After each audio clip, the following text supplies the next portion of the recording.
Hello everybody, and welcome to another edition of the 411. I am your host, Lauren Burke.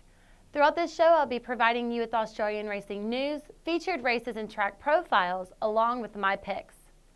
Tonight, we are broadcasting from Caulfield and Rosehill as New South Wales continues to race and recover the equine influenza that shut down racing for much of the season in that area. Now let's begin with our Track A profile, Caulfield, which lies in Melbourne. The track has a circumference of about 1.33 miles and a home straight of 1 furlong and 1/8. The course's sharp corners and short straight make it hard for runners to come from behind, so look for on-pace runners to do well here. Expect clear skies today at Caulfield with a high of 80 degrees Fahrenheit. It should make for a great day of racing. Now this finishes the first segment of the 411. Stay tuned and I will be back with Track B's profile and forecast after the race, along with the featured races and picks later in the night.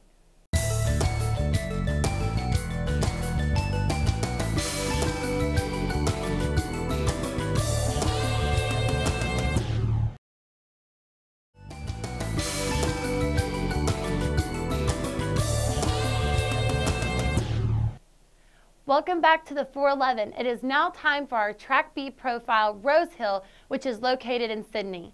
It has a circumference of about 1.33 miles and a home straight of 2 furlongs. Rosehill is definitely a specialist track with its box-like shape, even sweeping turns, and a very long home straight, which allows runners from the rear to win. The forecast for Sydney is a pleasant one with an expected high of 77 degrees Fahrenheit, so expect good racing conditions. Now I have a couple of power stat picks for you, with the first one being in race 2B, number 1 Sports Ground, who is a 301 point favorite. And in race 3B, Rat-a-tat Lass, who has an advantage of 241 points. Look for these two horses to be in the runnings. Okay, now this is all I have for you right now. I will be back before race 5A, the first featured race of the night.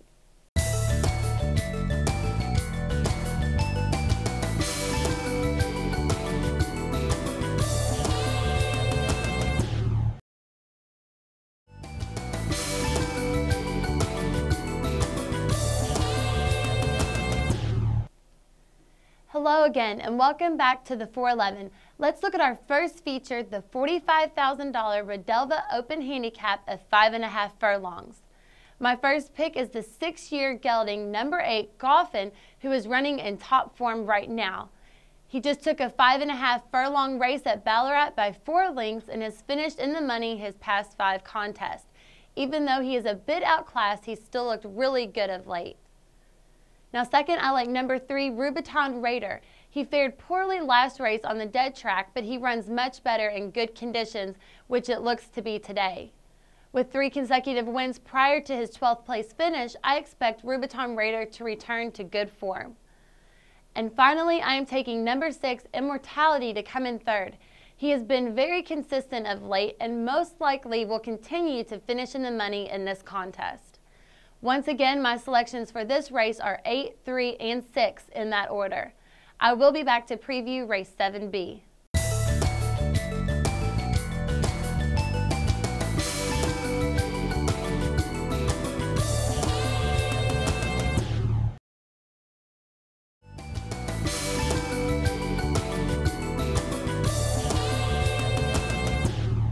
Welcome back. We are getting ready to run race 7B, the 5.5 furlong, $40,000 daily press printing handicap. Now I like number 10, Harry Kay, to take this contest. He is an on-pace runner who is in top form right now, coming off a good victory at Randwick. My second pick is number 5, You Raise Me Up. The likely favorite also has fared well recently and is a front runner, which bodes well on this course. My last pick is more of a long shot, being number 7, Anniversary Prince. He is an on-pace runner who has a shot coming off a win at a 6 furlong race. At 20 to 1, he may be worth the chance. Now once again, my selections are 10, 5, and 7. Now this is all I have for you tonight. I want to thank you for joining me, and I will be back next week with the new edition of the 411. Good night, everybody.